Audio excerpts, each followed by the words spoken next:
el Ministerio Conéctate a Jesús y Seminarios y Tutorías ISU presentan desde Panamá, Puente del Mundo y Corazón del Universo, la serie Feliz para Siempre, en su segmento El Conflicto de los Siglos.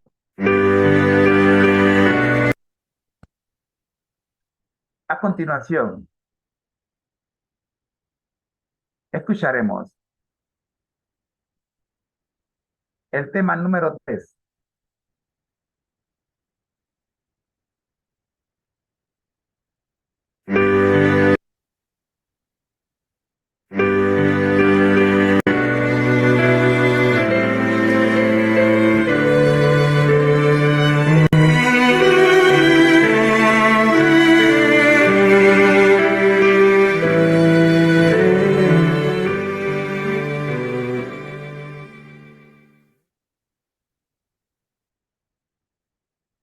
El apóstol Pablo, en su segunda carta a los tesalonicenses, predijo la gran apostasía que habría de resultar en el establecimiento del poder papal.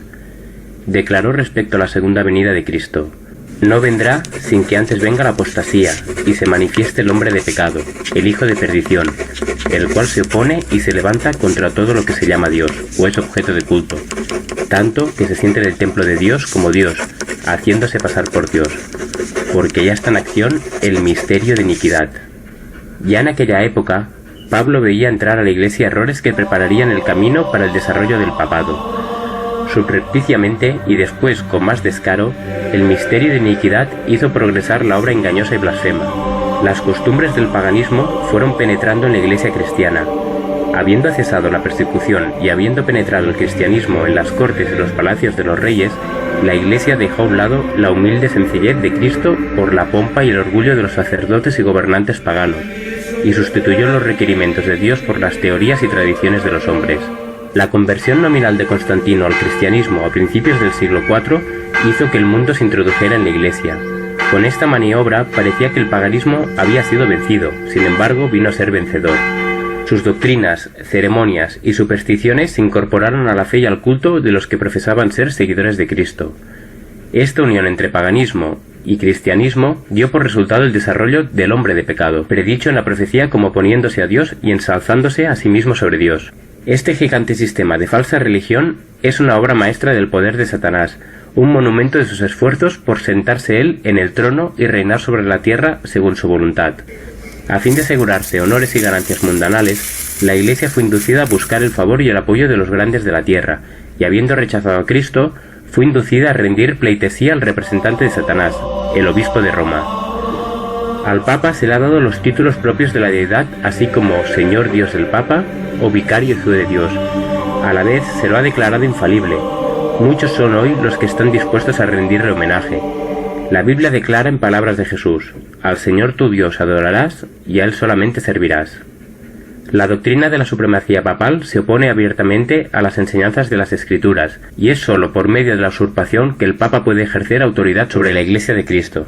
Los católicos han persistido en acusar a los protestantes de herejía y de separarse de la verdadera Iglesia, pero ellos son los que arriaron la bandera de Cristo y se apartaron de la fe que una vez fue entregada a los santos. Satanás sabía que la Biblia capacitaría a los hombres a discernir sus engaños.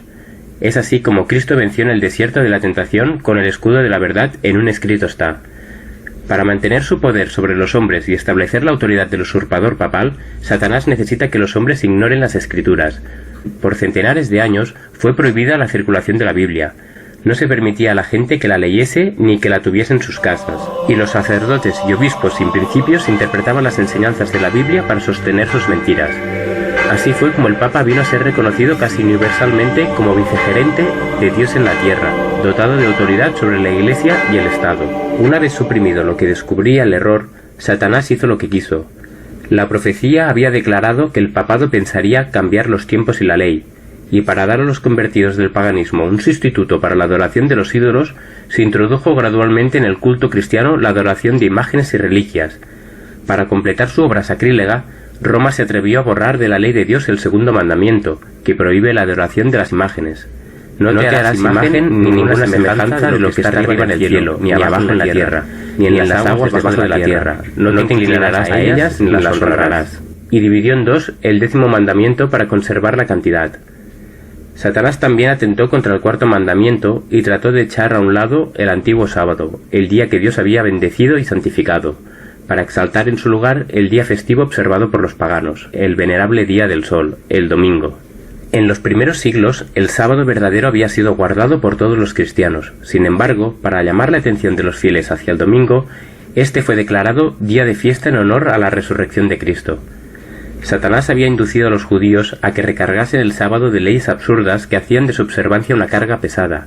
De este modo, el sábado se fue despreciando cada vez más. En contraposición al sábado, se hacía del domingo un día de fiesta alegre.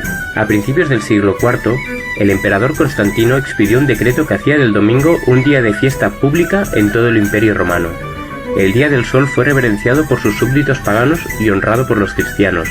Era política del emperador conciliar el paganismo con el cristianismo. Con todo esto, Satanás aún no había completado su obra. Había resuelto reunir al mundo cristiano bajo su bandera y ejercer su poder por medio de su vicario, el orgulloso pontífice, que aseveraba ser el representante de Cristo. De vez en cuando se convocaban grandes concilios en los cuales se reunían los dignatarios de la Iglesia de todas partes del mundo. En estos concilios, el sábado instituido por Dios era deprimido un poco más, en tanto que el domingo era exaltado en igual proporción. Así fue como finalmente la fiesta pagana llegó a ser honrada como institución divina, mientras que el sábado de la Biblia era declarado reliquia del judaísmo y se pronunciaba una maldición sobre sus observadores. El gran apóstata había logrado ensalzarse a sí mismo, sobre todo lo que lleva el nombre de Dios o es objeto de culto. Se había atrevido a alterar el único precepto de la ley divina que señala de un modo infalible a toda la humanidad al Dios viviente y verdadero. En el 4º mandamiento, Dios es revelado como el creador de los cielos y de la tierra, y por tanto, distinto de todos los dioses falsos. Como monumento conmemorativo de la obra de la creación, el 7º día fue santificado como día de reposo para el hombre. Estaba destinado a recordar siempre a los hombres que el Dios viviente es fuente de toda existencia y objeto de reverencia y adoración. Satanás se esfuerza por disuadir a los hombres de someterse a Dios y obedecer su ley. Por tanto, dirige sus esfuerzos especialmente contra el mandamiento que presenta a Dios como el Creador.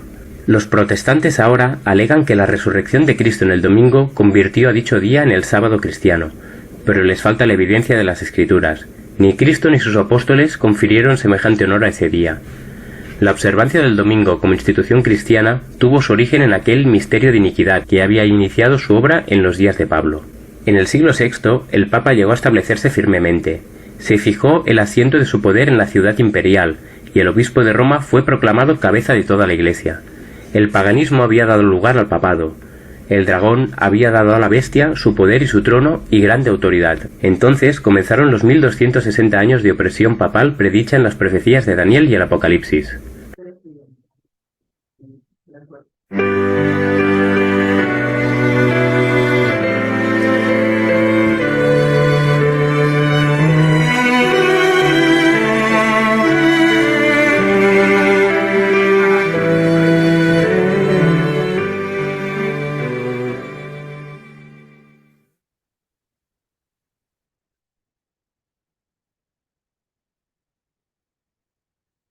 El ministerio Conéctate a Jesús y Seminarios y Tutorías TISU presentaron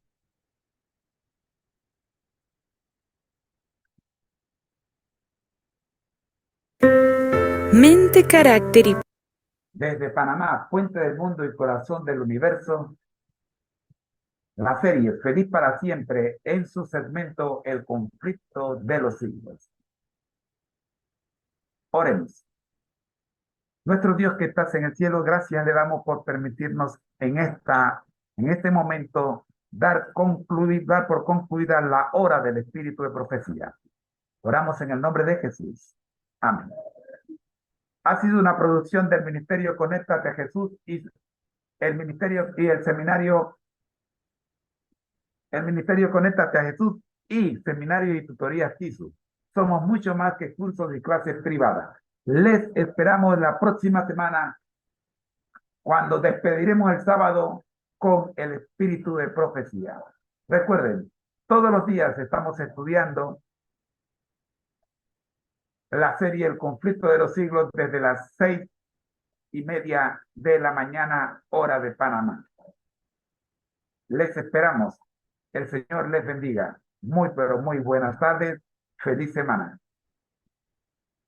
Soy su hermano en Cristo, José Moreno, y pásenla bien.